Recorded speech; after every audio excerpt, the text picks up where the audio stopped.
Hoy quiero compartirles una reflexión que lleva por título Reacciones. Reacciones. La Biblia nos marca, según Mateo capítulo 2, vamos a buscar Mateo 2. Quiero que juntos meditemos en algunas cosas que tienen que ver obviamente con esta época y con lo que sucedió en el tiempo de la llegada de Jesús a la tierra. Siempre les he dicho que la Biblia no la tienen que interpretar como una sucesión de hechos continuados ahí pegaditos, uno al lado del otro, sino que hay que saber entender y meterse en el espíritu de lo que la Biblia nos está enseñando. Mateo 2, del 1 al 3, dice: Cuando Jesús nació en Belén de Judea, en días del rey Herodes, vinieron del oriente a Jerusalén unos magos, diciendo: ¿Dónde está el rey de los judíos que ha nacido? Porque su estrella hemos visto en el oriente y venimos a adorarle. Oyendo esto, el rey Herodes se turbó y toda Jerusalén con él. Reacciones. Yo quiero que meditemos en el contexto de lo que fue la llegada de Jesús a la tierra. Primero viene el ángel. ¿Cuál es el ángel mensajero del cielo? ¿Cuál? Javier. Ese es un ángel que inventaron. Gabriel. El ángel Gabriel vino a María y le empieza a hablar, le empieza a contar todo lo que iba a suceder con ella. Le dice: no temas porque has hallado gracia delante de Dios y lo que va a suceder con vos es ni más ni menos que fruto, obra del Espíritu Santo. No tengas miedo. Siempre que Dios empieza a hablarte, lo primero que dice es: no tengas miedo. Porque Dios sabe que te puede perturbar cualquier situación que venga a continuación. Entonces María escucha: no tengas miedo. Pero el problema era José. El problema estaba con José. Ahora, ¿cómo le explicamos a José que lo que iba a suceder con su mujer? Sí, aunque no estaban casados legalmente, estaban desposados, y para la cultura judía el desposorio ya era como si estuvieran casados. Lo único que no podían hacer era tener relaciones sexuales, pero ya estaban casados, comprometidos. Entonces, ¿qué pasa? ¿Cómo le explicas a un hombre que su mujer está embarazada del Espíritu Santo? Ponete en el lugar de José, hombre. Imagínate lo que hubiese sido que venga tu señor y te diga: estoy embarazada, pero es del Espíritu, quédate tranquilo.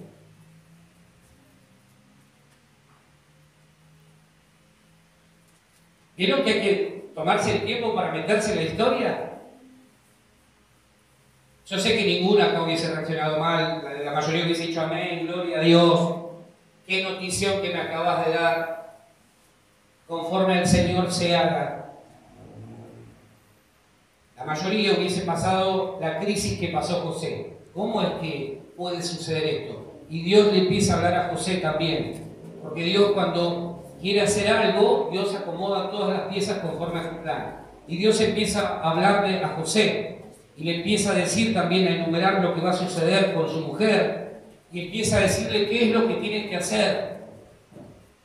¿Sí?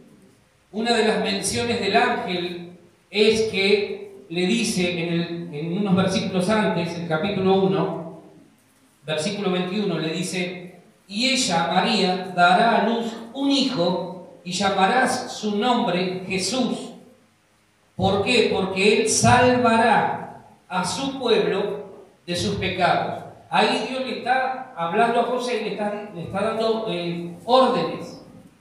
Le está diciendo: esto es lo que van a tener que hacer con ese bebé. Le van a poner el nombre Jesús. ¿Por qué? Porque él va a salvar al pueblo de sus pecados. Esa era la misión con la que Jesús venía, o por la que Jesús venía a la tierra. Jesús vino a salvar al pecador de sus pecados. Él no vino a hacernos felices. Él no vino a prosperarnos, aunque está incluido en el combo, siempre digo lo mismo. Él no vino a sanarte, Él vino a salvarte de un infierno, de una vida, o mejor dicho, de una muerte eterna. Él salvará al pueblo a su pueblo, dice, de sus pecados. Y pecado muchas veces he dicho y les he enseñado que pecado no es una simple falla moral, una mentirita piadosa, algo que hice fuera de lugar. No, es el desprecio que el hombre tiene por la vida de Dios. Eso es pecado. Cuando el hombre pecó en el Edén, lo que hizo fue darle la espalda a Dios y dijo: Dios, no quiero saber nada con lo que vos me estás ofreciendo. Quiero hacer mi propio camino. Quiero hacer mi propia vida. ¿Sí? Entonces, Jesús vino a liberarnos del pecado, vino a ofrecernos salvación del pecado y de la muerte espiritual y eterna que éste produce. El pecado todavía sigue teniendo poder, pero solo sobre aquellos que no han rendido su vida a Cristo. Si vos sos cristiano, déjame decirte que el poder del pecado o el pecado ya no tiene poder, no debiera tener poder sobre tu vida. Hace más de 2000 años el pecado fue vencido. ¿Sí o no? Entonces, si estamos en Cristo, el pecado no tiene poder, no tiene influencia, no tiene injerencia sobre nuestra vida. No debiera. Porque a eso vino Cristo. Él salvará a su pueblo de sus pecados, le dijo el ángel a José. No de algunos pecados, de sus pecados. Pero después sigue avanzando la historia. Y lo que acabamos de leer me muestra a mí 3 tipos de reacciones. Yo quiero hablarte en esta noche de 3 tipos de reacciones que tuvieron los personajes que están involucrados en este relato que acabamos de leer y que describen la vida de los cristianos actuales, los pasados, los actuales y los que vendrán. Cristianos, distintos tipos de reacciones. Mirá, vamos a meternos en la primera reacción: desesperación. Esa es la primera reacción que yo encuentro en esta cita bíblica. Mirá lo que dice el versículo 1. Cuando Jesús nació en Belén de Judea, en días del rey Herodes, vinieron del oriente a Jerusalén unos magos, y en el versículo 2 continúa diciendo: ¿dónde está el rey de los judíos? ¿Dónde está el rey de los judíos? Estos magos que citan acá, que cita la Biblia, no eran magos, no hacían magia. ¿Sí? Tampoco eran 3.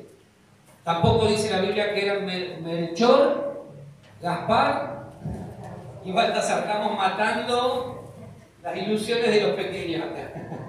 Pero ustedes sigan creyendo que eran 3, chicos, no pasa nada. ¿Sí? En realidad eran los que venían en la segunda fila.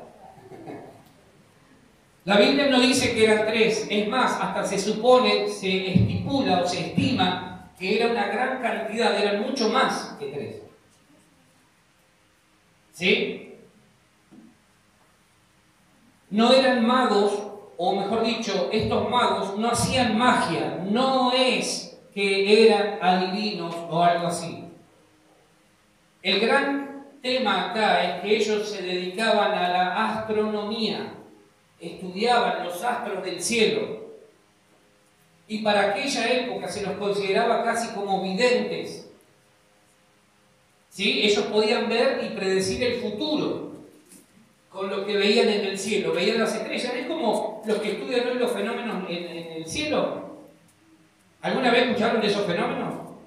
¿Sí? Los que estudian los movimientos de las estrellas, la Osa Mayor, la Osa Menor, la Orión, las Pléyades. ¿Sí? Todos esos fenómenos que se dan en el cielo, la Cruz del Sur, que muchas veces ustedes la han visto cuando se forman, ¿no? ¿Lo vieron alguna vez o estoy hablando chino? Claro. Claro, porque es del sur. Si fuera el norte, capaz que está más complicado. Pero vieron que a veces los que están en estudios, en las investigaciones, los investigadores cuando ponen algún microscopio, están mirando alguna cosa que está sucediendo, algún fenómeno que sucede en los cielos. Bueno, estos magos eran astrónomos. Ellos podían, por medio del movimiento de las estrellas, detectar alguna cosa que podía llegar a suceder. Es como el que te dice: de acá al fin de semana vas a tener 33 grados de calor. O el tipo estudió que para ser meteorólogo, entonces estipula de acuerdo a los estudios y a lo que va viendo, que el domingo va a ser 45 grados de calor. Y entonces viene y el desgraciado te lo da, va a ser 45 de calor. Y vos estás diciendo, nos vamos a cocinar vivos. Bueno, eso fue lo que pasó. No eran magos porque hacían magia, eran magos porque se dedicaban a la astronomía, estudiaban los fenómenos en el cielo y en base a ello ellos podían predecir lo que podía llegar a suceder. ¿Sí? Por eso se les daba ese nombre. Imagínate que no existía la ciencia astronomía en esa época. No había una universidad, se graduaron de astrónomos, no. Por eso le daban este nombre, era más fácil llamarlos por este nombre. Dijimos que ellos, por medio de lo que vieron, pudieron predecir que algo estaba por suceder. Mirá lo que dice nuevamente el versículo 2. Ellos se presentan y dicen a los que estaban ahí: ¿dónde está el rey de los judíos que ha nacido? ¿Por qué? Porque su estrella hemos visto. No dice porque vino alguien y me dijo tal cosa, entonces nosotros vinimos a ver qué onda. No, su estrella hemos visto en el oriente. ¿De dónde eran ellos? Del oriente. ¿Sí? Ellos vieron la estrella y entendieron, algo pasa, algo está a punto de pasar, algo importante está a punto de ocurrir. Entendieron lo que estaba ocurriendo. Una estrella, por medio de una estrella, Dios comienza a hablarles. Y ellos, fue tan importante lo que vieron y entendieron en su espíritu que nunca perdieron de vista la estrella. Fue esa misma estrella la que los guió y los condujo hasta Jesús. Mirá lo que dice el versículo 9 ahí, 2:9, la segunda parte. Dice, vamos a leerlo todo. Ellos, después que escucharon al rey Herodes, se fueron y he aquí la estrella que habían visto en el oriente iba delante de ellos hasta que llegando se detuvo sobre donde estaba el niño. O sea, la misma estrella que ellos vieron al comenzar el relato fue la que los fue conduciendo hasta donde estaba Jesús. Fíjate qué interesante. Fíjate qué importante es esto, y ahora lo vas a entender mejor. El salmista decía, los cielos cuentan que la gloria de quién, de Dios. Porque la misma naturaleza, la misma creación da testimonio de Dios. Y Dios a esta gente le empezó a hablar por una estrella. ¿A qué se dedicaban ellos? Te lo acabo de decir recién. ¿A qué? Estudiaban que los fenómenos en el cielo. Una estrella increíble, una estrella. ¿Cuántas estrellas puede haber en una noche estrellada? Miles. Pero una fue la que llamó la atención de ellos y ellos entendieron, algo está a punto de pasar. Algo está a punto de ocurrir. Dios les habló en su propio idioma.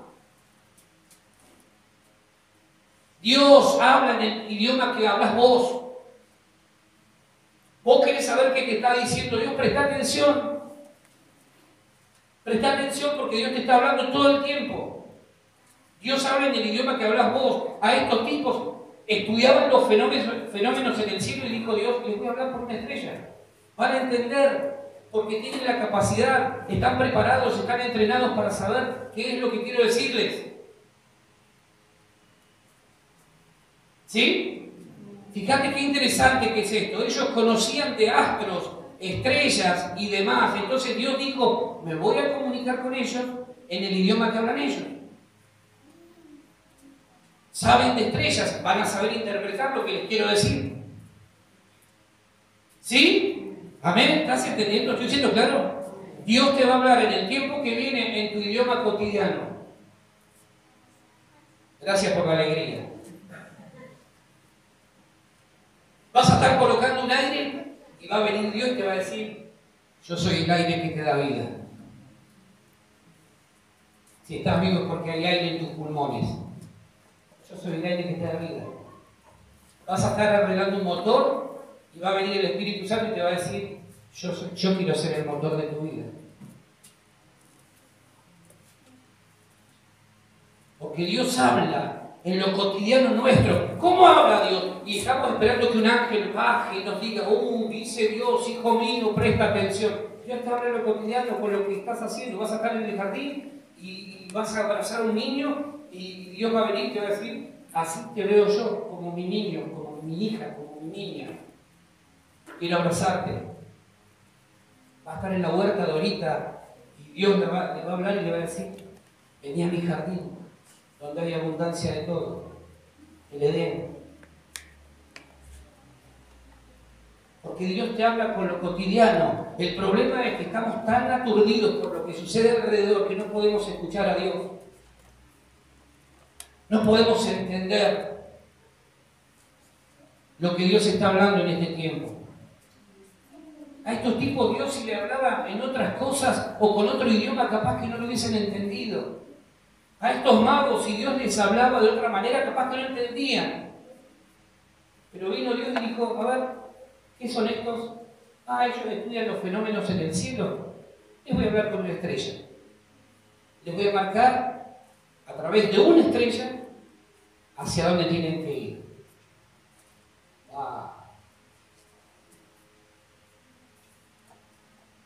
Presta atención en este tiempo, presta atención. Porque Dios te va a hablar con lo cotidiano tuyo. Vas a estar cocinando, vas a estar ahí revolviendo la olla y Dios te va a hablar y te va a decir, yo soy tu abundancia. Nada te faltará, tranquila. Tranquila. Tranquila. Nada te faltará. Porque así es Dios. Vas a estar trabajando con algún cliente que viene por alguna casa, por alguna cosa, y Dios te va a decir, yo quiero ser tu habitación, quiero que habites dentro mío, quiero habitar dentro tuyo, quiero que seamos uno. Porque así habla Dios. Mientras yo estaba escribiendo este mensaje, el Espíritu Santo me dice, deja que yo escriba por vos lo que viene a continuación. Porque así habla Dios, ni Dios por lo menos. Y cuando Dios escribe es imposible que haya errores. ¿Amén? Espero que lo podamos entender desde el Espíritu. En lo cotidiano vas a sentir la voz de Dios este tiempo hablándote. Si estás atento, Dios te va a hablar y te va a decir, deja que yo quiero ser por vos. No te desgastes, no te canses innecesariamente. No te canses, porque vivimos corriendo, vivimos de un lado a otro y no nos damos cuenta que Dios nos está hablando. Pará, descansar, cobrar fuerzas en el Señor, cobrar ánimo, porque lo que viene va a requerir de vos todo. ¿Amén? ¿Sí? Estos magos estaban desesperados por conocer al rey de los judíos que acababa de nacer. Desde Belén hasta el lugar donde nació, desde el oriente donde ellos estaban hasta donde fueron, hasta Belén, caminaron aproximadamente entre 9 a 10 kilómetros para llegar al lugar donde estaba Jesús. Entre 9 a 10 kilómetros caminaron para llegar a donde estaba Jesús. Porque no había taxi, porque no existía el Uber, no existía la bicicleta, era o tenías camello, tenías burro, o caminabas. Pero ellos estaban tan desesperados, queremos conocer al rey. ¿Dónde está el rey? ¿Dónde está? Que no les importó que tuvieran que caminar tanto. Y a veces a nosotros nos cuesta horrores caminar media cuadra. No, estoy muy fusilado, media cuadra. No. Y esta gente caminó para ir a conocer a Jesús, para encontrarse con el Señor 9 a 10 kilómetros. 9 a 10 kilómetros, la desesperación por estar donde estaba Jesús, por conocerlo, por verlo, por poder tocarlo, por adorarlo, por honrarlo, hizo que caminaran 9 a 10 kilómetros. Y a veces nosotros no podemos mover un pie. Qué raros somos los cristianos contemporáneos, postmodernos, siglo XXI. Tenemos tantas comodidades que de tantas comodidades hasta nos cuesta desprendernos de ellas. Pero esta gente caminaba, querían realmente conocer al rey. Pero también tengo que decirte que ese encuentro no fue algo inmediato. No es que nació Jesús y ellos al toque estaban ahí. Según los teólogos, pasaron meses hasta que este hecho que narra Mateo capítulo 2 sucedió. No fue inmediato. Por eso te decía, no entendamos la Biblia como que bueno, las cosas van pasando rapidito. No, hay tiempos que se van dando. Y pasaron meses, según los teólogos, para que este suceso se diera. Pasaron meses. Ahora, ellos no mintieron. Ellos dijeron, ¿dónde está el rey de los judíos? Y mirá lo que dice el versículo 2 al finalizar, después de la coma. ¿Qué dice? ¿Qué dice? ¿A qué fueron o a qué iban? A adorarle. Mirá lo que dice el versículo 11. Versículo 11, ahí en el capítulo 2, dice, y al entrar en la casa, vieron al niño con su madre, María, y postrándose, ¿qué hicieron? Lo adoraron, no mintieron los tipos. Ellos estaban desesperados, queremos adorar a Jesús, queremos verlo, queremos conocerlo. ¿Dónde está? ¿Dónde está? Es la pregunta que muchas veces la gente afuera se hace. ¿Dónde está Jesús? A ver. Y vos tenés que transformarte en ese mago que le indique el camino, que pueda seguir el camino y a su vez indicar a otros dónde está el rey. Porque vos ya lo encontraste. Entonces vos podés marcarle el camino a otros. Síganme, acompáñenme. Vamos a adorar juntos al Señor. ¿Sí? Ellos no mintieron, ellos querían ir al encuentro de Jesús para adorarlo. ¿Dónde está? Díganos o díganme. Queremos adorarle, queremos honrarlo y bendecir su nombre. ¿Dónde está el rey de los judíos? Es lo que se pregunta la gente hoy afuera. ¿Dónde está? Y vos y yo tenemos la respuesta. ¿Sí? ¿Amén? Estos tipos estaban verdaderamente desesperados, no por algo para ellos, sino por ver al rey, al Salvador, al Mesías. Y mirá lo que dice el versículo 11. Primer cultazo de la Biblia o de la historia en el Nuevo Testamento. Dice, y al entrar en la casa vieron al niño con su madre, María, y postrándose, lo adoraron. Y abriendo sus tesoros le ofrecieron presentes, oro, incienso y mirra. Un cultazo tuvieron ahí. Yo no sé qué habrán cantado. Yo no sé quién dirigía la alabanza, la adoración, no sé. Pero fue un culto tremendo, porque Jesús estaba ahí. Jesús estaba realmente ahí. La presencia tangible, palpable del Señor estaba ahí. Y estos tipos, era tanta la sensibilidad espiritual que tenían que lo identificaron, es Él. Es Él.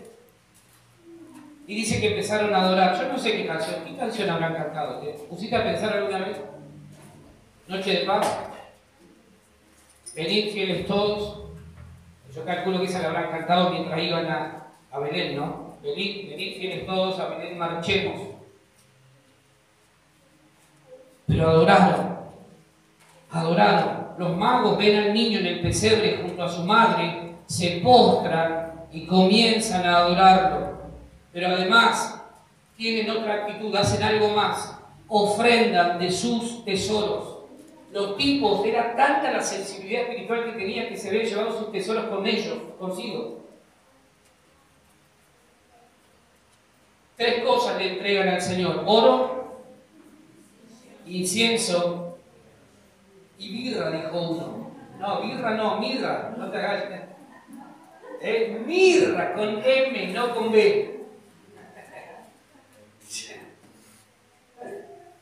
Oro, incienso y mirra. Y lo reconocen. ¿Por qué trajeron presente? ¿Por quién preguntaron ellos? ¿Dónde está quién? El rey. Y vos sabés que para la cultura oriental de la que ellos formaban parte, estaba prohibido presentarte delante de un rey o delante de alguien importante sin llevar algo en las manos, algún presente. Era parte de la cultura. Entonces ellos no se permitían, no se iban a permitir llegar delante de Jesús, el rey. Fíjate la sensibilidad que tenían. No dijeron, ¿dónde está el bebé que acaba de nacer? No dijeron eso. Ellos dijeron, ¿dónde está el rey? Entonces, el reconocimiento que tienen los lleva a, de alguna manera, accionar y decir, no podemos ir delante del rey con las manos vacías. No podemos. No podemos. Qué revelación tenían estos tipos, ¿no? Qué sensibilidad espiritual para entender lo que estaba sucediendo. No vamos delante de cualquiera, vamos delante del rey. Y si vamos a estar delante del rey, no podemos ir con las manos vacías. El oro representa la realeza. Todo en la Biblia, todo lo que Dios hace está ligado al oro, porque Él es ¿qué? Él es rey. Él es rey. Él es rey. En el cielo va a haber calles de ¿qué? De pavimento, como las que hay acá. Las cloacas se van a levantar así, todas las calles van a estar destruidas. ¿No? ¿Calles de qué? ¿Mar de qué? De cristal. Y vas a poder mirar así. ¡Oh! Tremendo lo que Dios hizo. Estaba re inspirado ese día. Porque Él es rey. El incienso representa la divinidad. La divinidad. Y la mirra representa la muerte. Fíjate lo que le estaban diciendo estos tipos, ¿no? Estos magos. Estaban reconociendo como rey. Estaban reconociendo quién era. Este no es un hombre cualquiera, este no es un bebé cualquiera. Hay algo divino acá en este bebé. Hoy bebé. Pero también estaban declarando que algo iba a pasar con ese bebé mucho tiempo adelante. Años hacia adelante. Este bebé va a morir. Y no necesariamente de una muerte natural. Algo va a pasar.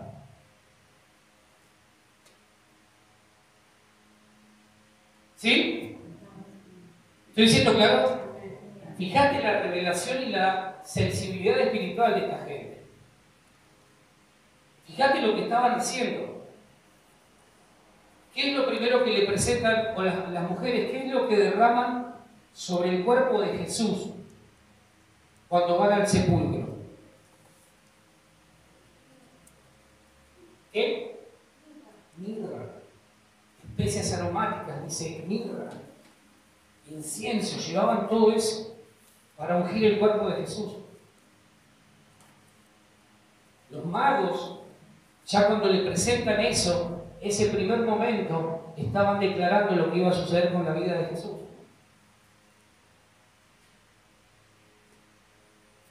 Tremendo, ¿no?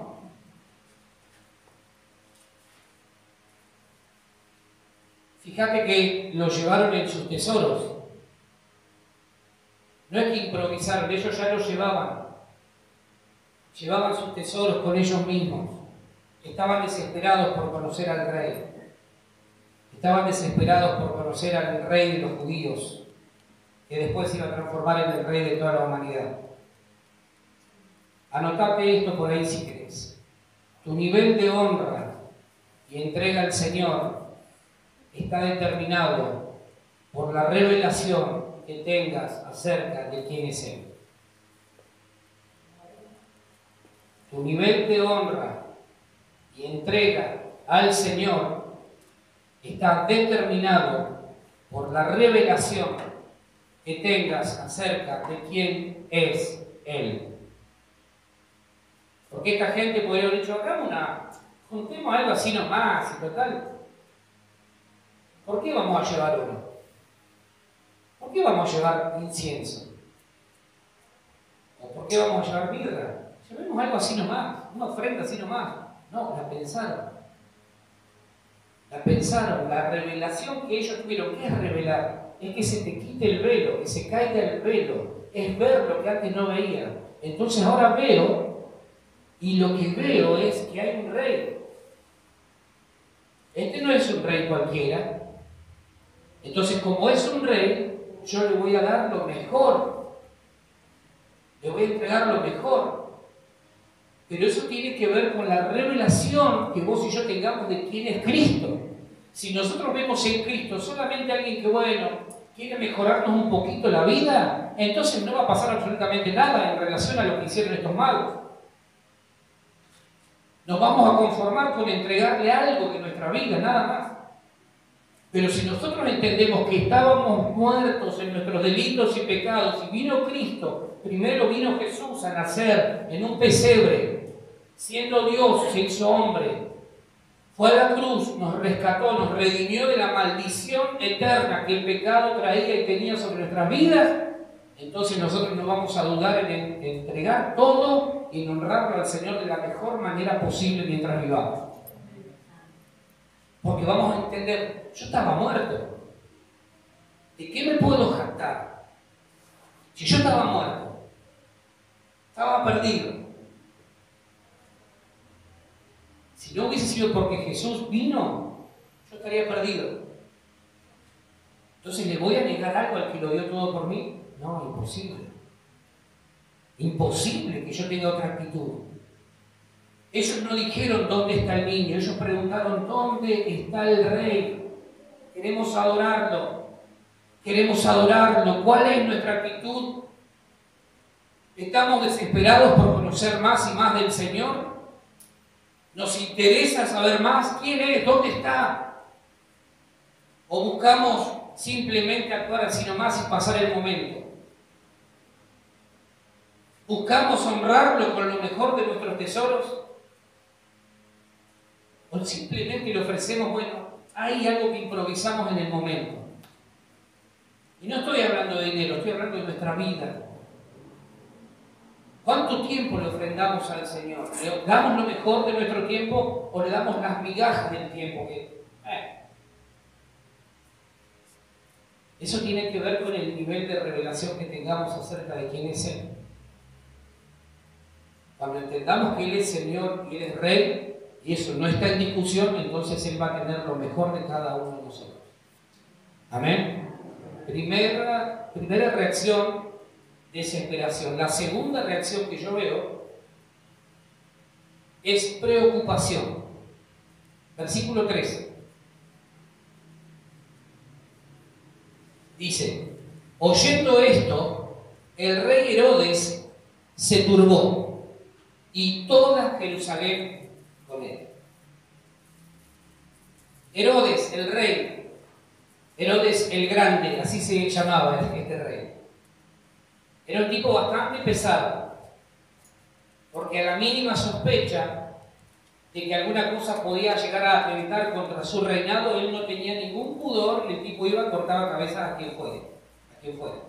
De hecho, mató a su esposa por sospechas de deslealtad, mató a la suegra, que eso está perdonado, ¿sí? Eso fue el único pecado que se... mató a la esposa, mató a la suegra y mató a 3 de sus hijos. A 3. ¿Sí? Mató a su hijo mayor y después mató a 2 hijos más. ¿Por qué? Por sospechas de deslealtad. El tipo no tenía reparos de ningún tipo. Si tenía que eliminar a alguien, si tenía que sacar a alguien porque era una molestia para él, lo hacía. Herodes el Grande. Por eso es muy probable que cuando el rey se turbara, toda Jerusalén se turbara con él. ¿Por qué razón? Porque tenía temor la gente de Jerusalén a lo que pudiera hacer el rey. Si este se pone loquito, quién sabe lo que puede llegar a hacer acá. Entonces más vale que no se le provoque al rey, porque podemos perder todos. ¿Sí? Ahora, fíjate, como gobernador era excelente. Cuanto a lo que tiene que ver con el gobierno, dicen los historiadores que fue excelente. En cuanto a la administración, bastante bien, lo hacía bien el tipo. Ahora, en cuanto a la personalidad, era bravo. Era bravo. Ahora, ¿qué es lo que preocupó tanto a este hombre? ¿Qué es lo que lo puso loquito? Escuchó, ¿dónde está el rey? Entonces el tipo dice, ¿qué? ¿Están hablando de otro rey en mi presencia? ¿Cómo puede ser? Habían pasado meses, dijimos anteriormente, desde que Jesús nace hasta que sucede este relato. Durante todo ese tiempo el tipo no manifestó preocupación alguna. Pero hubo un momento en el que sí se preocupó, cuando escuchó, hay otro rey, hay alguien que me está haciendo competencia, hay alguien que viene por lo que es mío. ¿Sí? Hasta ahí vamos. Ahora, este tipo es un prototipo de cristianos que solamente se preocupan cuando hay algo que les compete a ellos y que se sienten amenazados frente a una posibilidad que empiezan a idealizar o a idear en su mente. Este se va a quedar con lo que es mío. Este es una competencia. Mientras tanto no se preocupó. Seguramente que tendría otras cosas para preocuparse, pero no se preocupó. La preocupación vino cuando escuchó, hay otro rey. Yo soy el rey. ¿Cómo que hay otro rey? Cristianos que solo se preocupan por lo propio. Mientras no hay algo que a ellos los intimide o los ponga en algún tipo de riesgos, no pasa nada. Pero cuando alguien o algo amenaza de alguna manera su integridad o su posición, reaccionan. Empieza la preocupación. ¿Pero por qué? Porque lo que está en juego es algo que ellos tienen. Mientras tanto no hay preocupación. No me preocupo por lo del otro. No me preocupa lo del otro, me preocupa lo que es mío. A Herodes no le preocupaba, che, ¿y la condición en la que nació ese bebé es buena? ¿Estará bien la mamá? ¿Estará bien el niño? No. ¿Cómo que hay otro rey? ¿Cómo que hay alguien que viene a querer competir conmigo? ¿Cómo es esto? Este es el segundo prototipo de creyente que yo encuentro, que lo único que les importa es lo que a ellos les sucede. Es lo único que les importa, les preocupa lo que tiene que ver con ellos. Mientras ellos estén bien, lo demás no importa. Mientras ellos tengan, lo demás no importa. Mientras ellos puedan, lo demás no importa.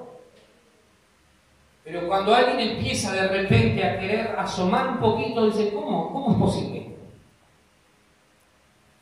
Tienen el espíritu de Herodes. ¿Sí? Quizá a este rey lo único que le importaba era lo suyo. No le importaba lo de los demás.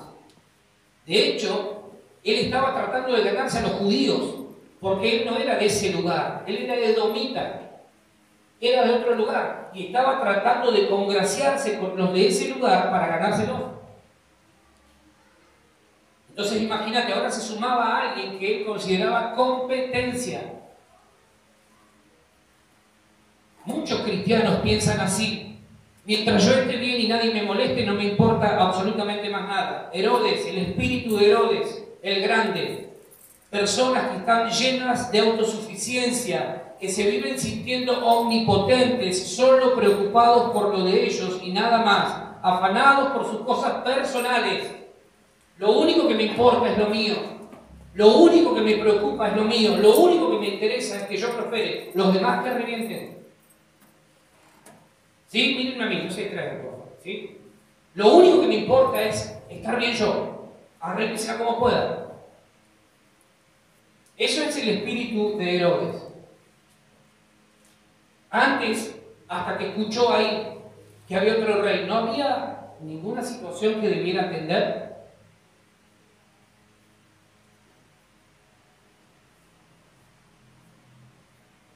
Pero este es el espíritu que opera muchas veces en los cristianos, en algunos cristianos, gracias a Dios, no en todos. Solo cuando se sienten amenazados o intimidados por algo que tiene que ver con ellos, van a reaccionar, se van a mover. Mientras tanto, van a permanecer aferrados a su omnipotencia. El tipo era conocido como Herodes el Grande. ¿Quién puede hacerme algo si yo soy el grande?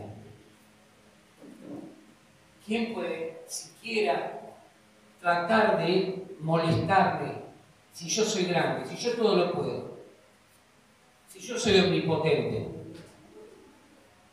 ¿Sí?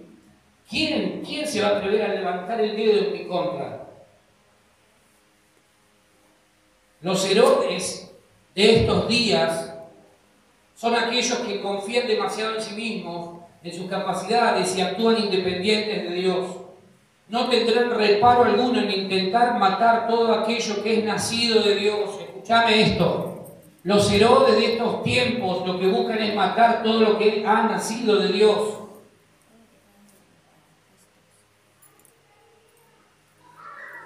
Ahora vas a ver en algún relato más cómo actuó Herodes.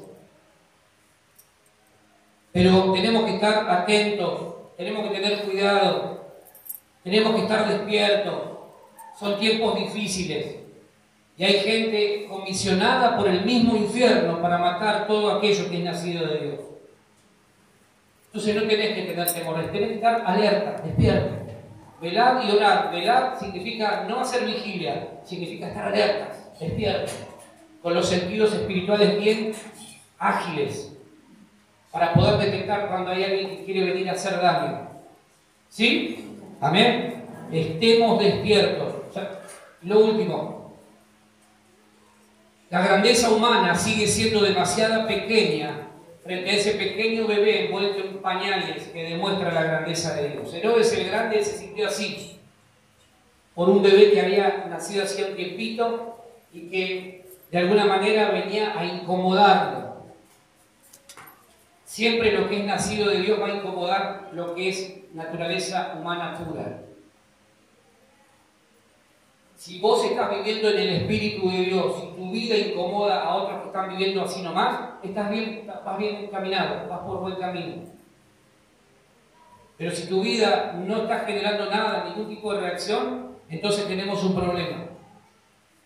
Si nuestra vida donde nos movemos no está generando ningún tipo de reacción, alguien que te insulte o que sea, pero que por lo menos genere algo en tu vida. Alguien que se enoje con vos, pero que por lo menos nuestra vida genere alguna reacción. Herodes se sintió amenazado por Jesús.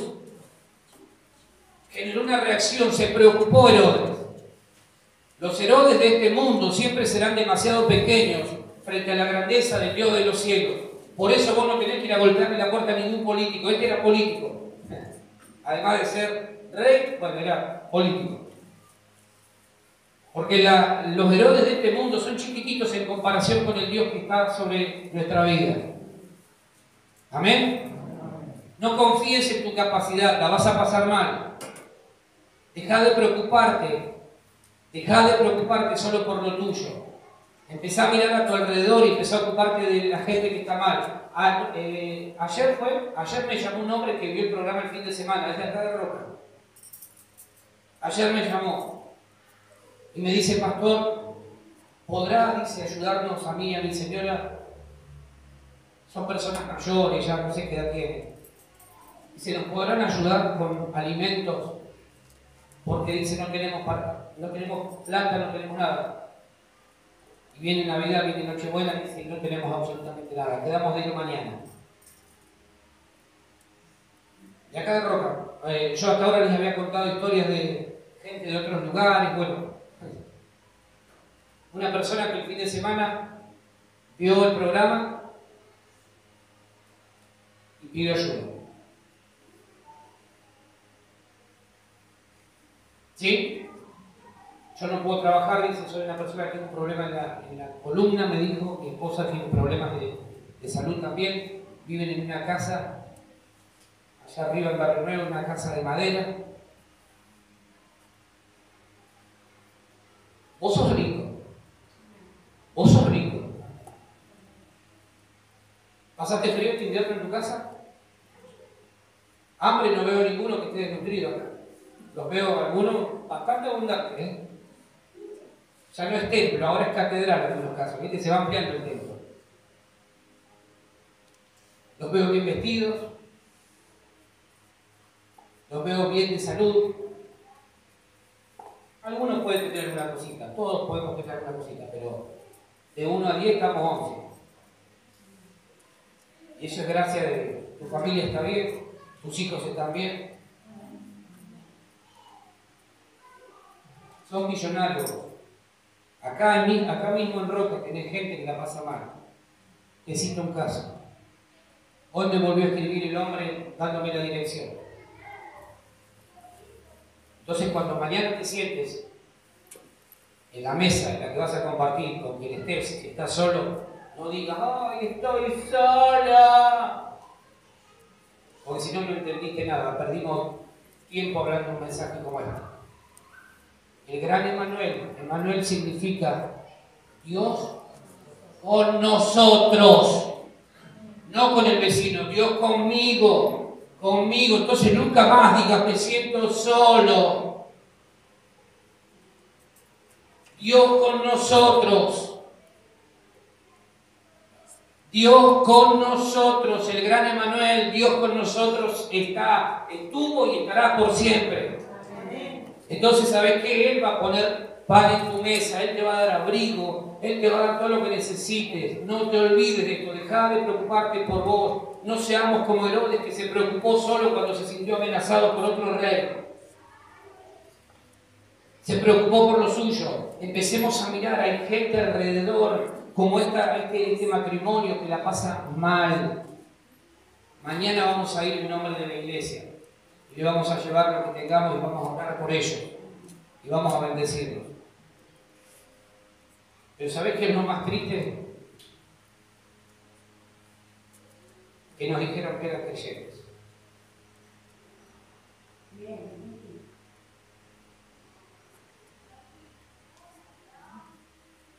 ¿Se dan cuenta de lo que les digo? Entonces, cuando yo te veo a vos, cuando me veo a mí, digo, qué millonarios que son, qué bendecidos que somos. Porque yo, por lo menos, no me enteré que alguno de ustedes haya tenido que salir a pedir ayuda afuera. Y espero que si alguna vez te toca, espero que nunca te toque, pero si alguna vez Dios te pusiera a prueba, espero que tengas la madurez y la humildad y no el orgullo de venir a hablarme así, necesito que me ayuden. Porque para eso está la familia de la fe. Si no nos sirve de nada todo lo que estamos enseñando y hablando. Tenemos que cerrar la puerta acá, poner candado y dedicarnos cada uno a hacer su vida. Porque la Biblia dice que mayormente debemos hacer bien a la familia de la fe, mayormente a los de la familia de la fe. Entonces, si vos estás pasando necesidad y no venís y hablás con nosotros, primero estás pecando de orgulloso o de orgullosa. Y segundo, estás haciendo que lo que Cristo hizo en la cruz no tenga sentido. Porque Él pensó en una familia. Siempre Jesús pensó en la idea de familia.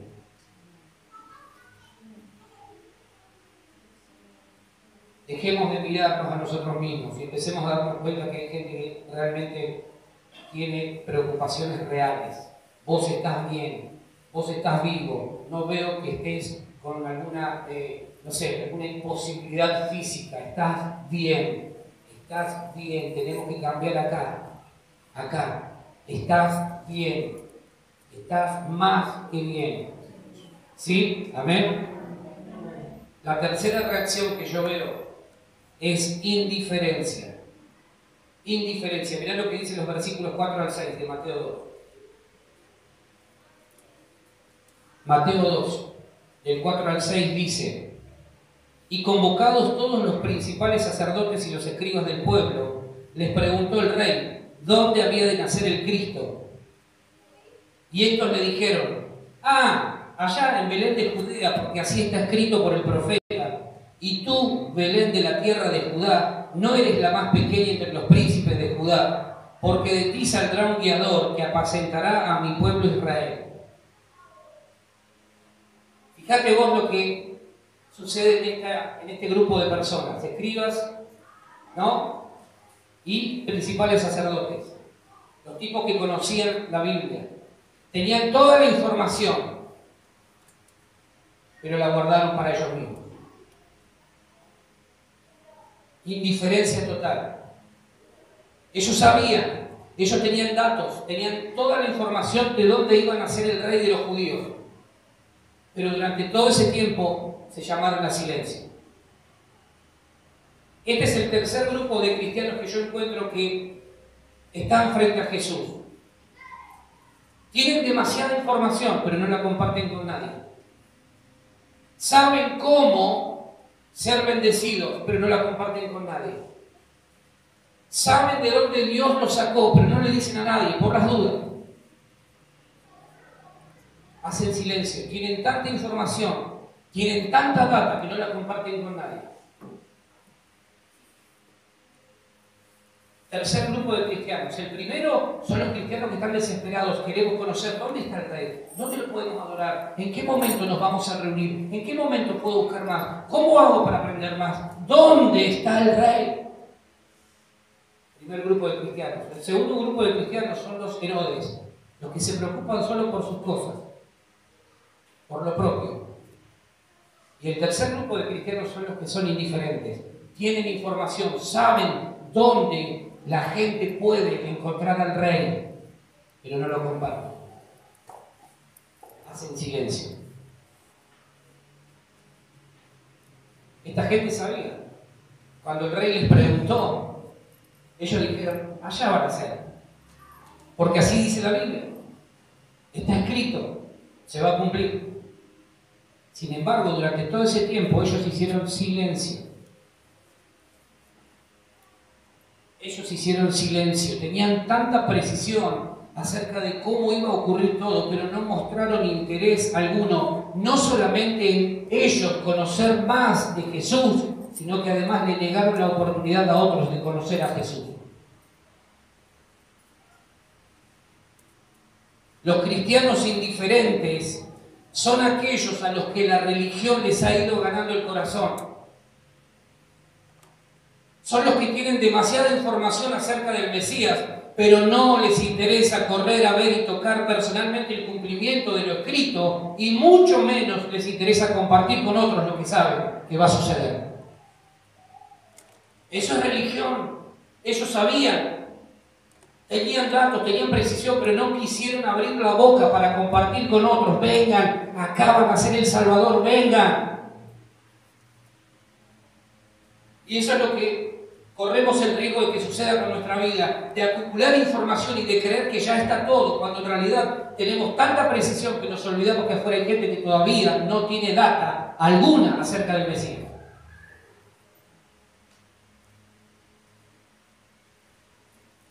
La cosa no termina ahí, sino que además de no conocer personalmente, no quisieron ir, no sintieron interés. No, ya sé esto de Cristo, esto de la iglesia, esto del Señor, ya lo sé. Pero no quieren pagar el precio de venir personalmente a palpar de primera mano la realidad de ese Dios que tanto bien desea hacerlos. Pero además, no solo no vienen ellos, sino que además no comparten con otros lo que saben que va a suceder. Algún día Cristo va a volver, algún día Cristo nos va a llamar y nos va a pedir cuentas. ¿Qué hiciste? No lo comparten. Y el no compartir hace que muchos otros también se terminen perdiendo. Sabían ellos dónde podían encontrar al Señor. Fueron muy precisos cuando el rey les preguntó. Le describieron, es acá, en Belén, acá, porque así está escrito, acá va a suceder esto. Sin embargo, ellos, a pesar de tener el domicilio, la dirección exacta, no fueron, pero tampoco indicaron el camino para que otros fueran. Cuando no compartimos al Señor con otros, estamos teniendo esta misma actitud de indiferencia que tuvieron estos sacerdotes y estos escribas. Cuando no le hablamos a otro, no le decimos, mirá, la Biblia dice esto, vení, acompáñame, acá está Jesús. Quiero mostrarte al Mesías, al Rey. ¿Vos querés saber dónde está el Rey? Vení, acompáñame. Cuando no lo hacemos, estamos teniendo exactamente la misma actitud de estos religiosos de aquella época. Tenemos información, tenemos data, pero no le hablamos a nadie de Jesús. La gente se muere, la gente se pierde, la gente sigue peor. Decimos, qué mal que está el mundo, los pibes están cada vez peor, pero no le hablamos a nadie de Cristo. ¿Alguien lo va a hacer? No. Algo tengo que hacer. Algo tengo que hacer. Entonces, cuando eso sucede, pasa lo mismo que pasó en la época de Jesús, cuando Jesús nació. 3 tipos de reacciones. Primero, los desesperados. ¿Dónde está el rey? Queremos ir a adorarte.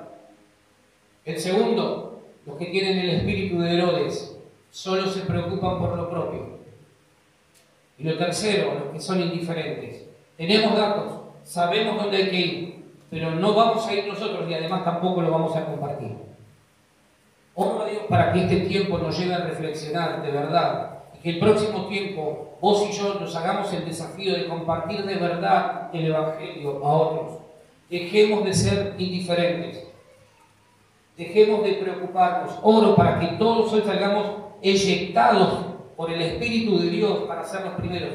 ¿Dónde está el Rey? Porque venimos a adorarle. ¿Vos querés adorarle? Vení, vamos. Amén. Porque si no, el próximo tiempo, el próximo año, vamos a seguir viendo cómo gente cercana a nosotros se termina perdiendo, se quita la vida, se sigue sumergiendo en las drogas, se sigue sumergiendo en el alcohol, y nosotros felices porque tenemos la data, pero no la compartimos. No venimos nosotros, pero tampoco compartimos con otros. El año próximo, vos tenés que hacerte el desafío, nos tenemos que hacer el desafío de ganar gente para Cristo, de hablarle a la gente del Señor, decirle, mirá, yo tengo el dato, tengo la precisión necesaria para indicarte el camino hacia Jesús. Acompáñame, acompáñame. Entonces juntos vamos a adorar al Señor. Amén. No seamos religiosos, llenos de información, pero indiferentes por no querer conocer más y sobre todo por no querer compartir a Jesús con otros. Amén. Nos ponemos de pie, por favor.